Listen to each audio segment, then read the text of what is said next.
அனைவருக்கும் வணக்கம். நம்ம ஐடிகே செயலியில் கற்றல் நிலை அப்படின்ற ஐக்கான் அவைலபிளாக இருக்கிறத நீங்கள் கவனிச்சிருப்பீங்க. இந்த ஐக்கான் மூலயமா நம்ம மாணவர்களுடைய லேர்னிங் லெவல்ஸை அசஸ் பண்ணி அதில் நம்ம பதிவேற்றம் பண்ண போகிறோம். இதில் நம்ம கவனிக்க வேண்டியது என்னென்னா, முதலாம் வகுப்பு மாணவர்களுக்கு இந்த ப்ரீ அசஸ்மெண்ட் நம்ம நடத்த போகிறது இல்லை.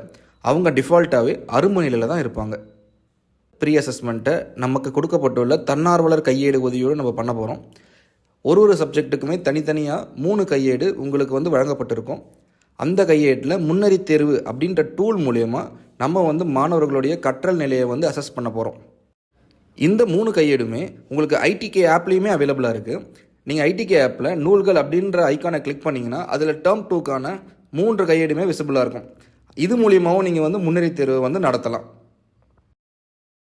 அந்த நூல்களில் கொடுக்கப்பட்டிருக்கிற அறிவுரைகளின்படி 15 கொஸ்டின் இருந்துச்சு அப்படின்னா அந்த 15 கொஸ்டின்ல முதல் 3 அரும்பு, அடுத்த 3 மொட்டு, அடுத்த 3 மலர் அப்படின்றத குறிப்பிடப்படும்.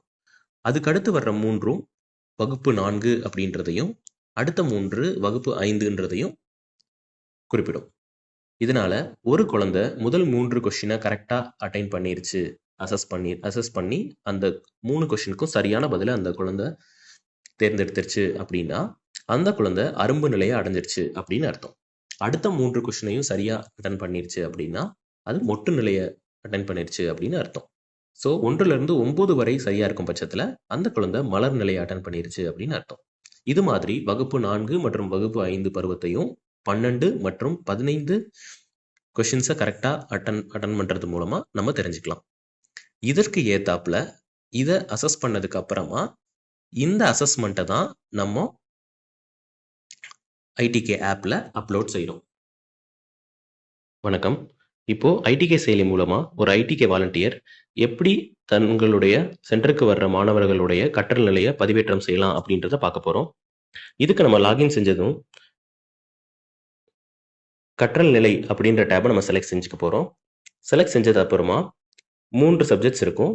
அந்த 3 சப்ஜெக்ட்லையும் நம்ம கிளிக் பண்ணும்போது அந்த சப்ஜெக்ட்ஸ் ஆப்டா இருக்கிற ஸ்டூடெண்ட்ஸோட லிஸ்ட் வரும்.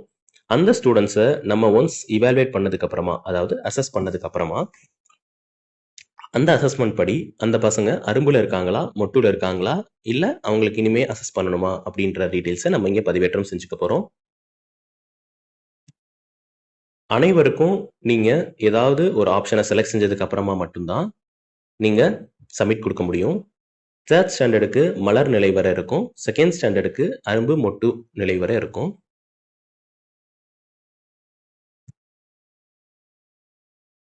இப்போ எக்ஸாம்பிளுக்கு அனைத்து ஸ்டூடெண்ட்ஸோட அசஸ்மெண்ட் பண்ணி அவங்களோட லெவல்ஸை நான் போட்டு சப்மிட் கொடுத்துட்டேன். சப்மிட் கொடுத்ததுக்கு அப்புறமா நீங்க மறுபடியும் செலக்ட் செஞ்சு அசஸ் பண்ணாத ஸ்டூடெண்ட்ஸ் எல்லாத்துக்கும் நீங்க அசஸ்மெண்ட் லெவலை செலக்ட் பண்ணி சப்மிட் பண்ணிக்கலாம். சப்போஸ் அந்த பையன் அன்னைக்கு வரல அப்படின்னாலும் நீங்க நாட் அசஸ் கொடுத்துட்டு அடுத்த நாள் கூட நீங்க வந்ததும் அசஸ் பண்ணிட்டு சப்மிட் செஞ்சுக்கலாம். ஒன்ஸ் சப்மிட் பண்ணதும் அந்த சப்ஜெக்ட் கிரீன் கலர்ல மாறுறதை நம்ம இங்க பார்க்கலாம். இது மாதிரி எல்லா சப்ஜெக்ட்ஸ்லையும் இருக்கிற அனைத்து மாணவர்களுடைய கற்றல் நிலையையும் நீங்க பதிவு பண்ணலாம். நன்றி.